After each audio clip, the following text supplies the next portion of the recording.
kembali lagi bersama saya Raini Sari. Hari ini kita akan ditemani oleh Mas Teja untuk berkeliling melihat resort Rungansari Resort. Lokasinya sendiri Rungansari Resort itu di mana sih, Mas? Oke, Rungansari Resort ini berlokasi di Kelurahan Segohong, Kecamatan Bukit Batu, tepatnya 36 km dari Kota Palangkaraya. Oke, jadi 36 km tuh mungkin sedikit masyarakat yang kayak berpikir kira-kira perlu waktu berapa lama sih? 1 jam kah mungkin? Nggak sampai sih ya, mungkin sekitar 30 atau 45 menit. Oke, jadi kurang dari 1 jam kayak gitu ya, Mas? Iya. Mungkin apa sih yang ditawarkan dari Resort Rungansari sendiri nih, Mas? Ya, di sini yang pasti adalah kenyamanan ya.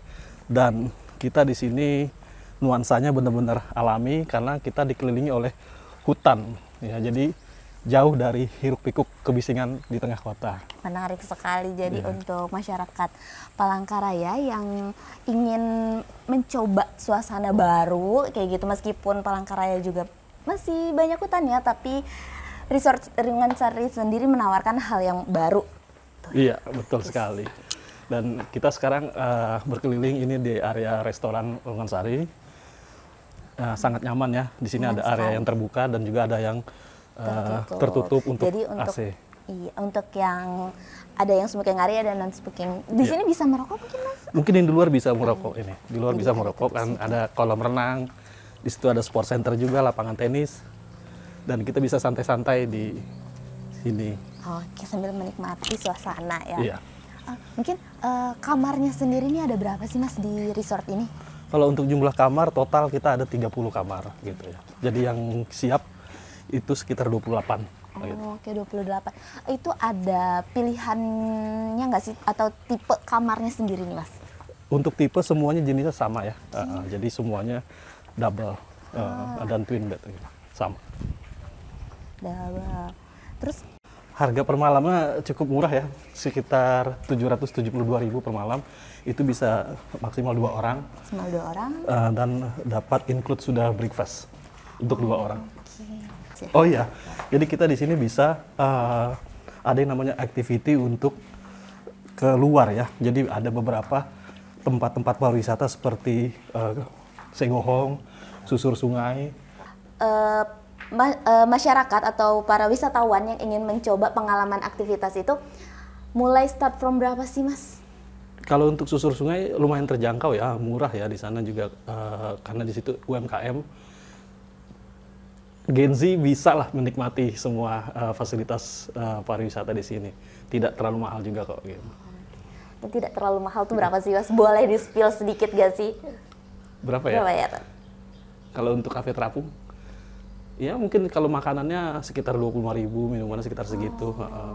Sangat terjangkau ya. Kalau naik perahunya, susur sungainya melihat orangutannya bisa sekitar 400.000, bisa diisi dengan 4 atau 6 orang. Oke. Gitu. Itu berarti orangutannya ya, Mas? Soalnya setahu saya kan kalau yang di Arboretum itu udah cuma monyetnya aja, orangutannya tidak bisa. Berarti kalau yang di susur sungai di Pulau Kaja itu bisa orangutannya? Bisa. Di sana kan tempat pelepasan orangutan ya. Jadi di sana kita melihat orangutan tuh asli di alamnya dan ada waktunya. Ketika dia jam makan pagi atau makan siang itu kita bisa lihat orangutan langsung.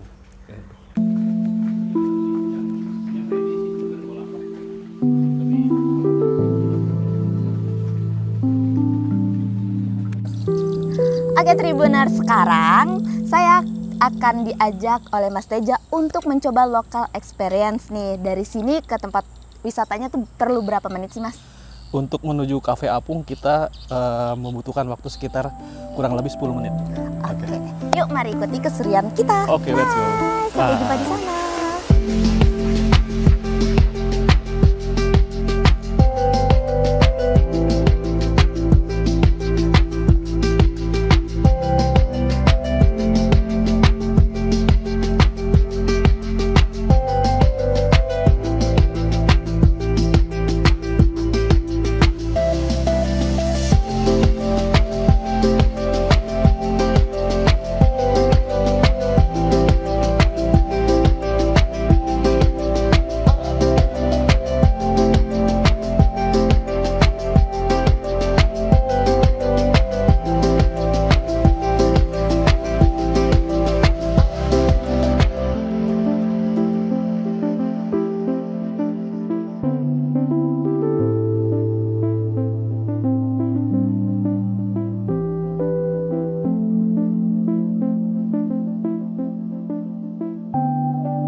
Halo Tribuners, sekarang kita sudah sampai di lokasi wisatanya, benar ya Mas ya? Betul sekali. Oke, sekarang kita lagi menunggu jemputan perahu kelotok. Perahu kelotoknya untuk menuju ke Cafe Terapung. Itu di sebelah sana. Di sana.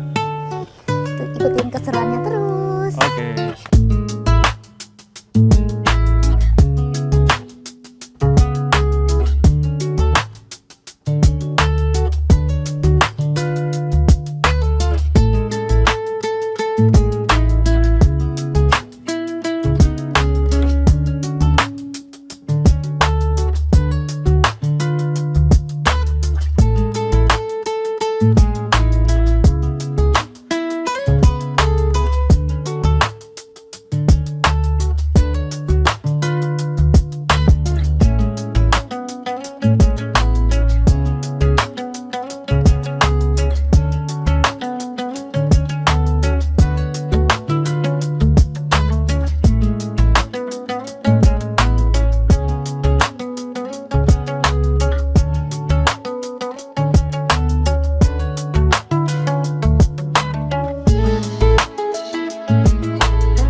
Udah berapa lama sih Kak menjalankan usaha ini?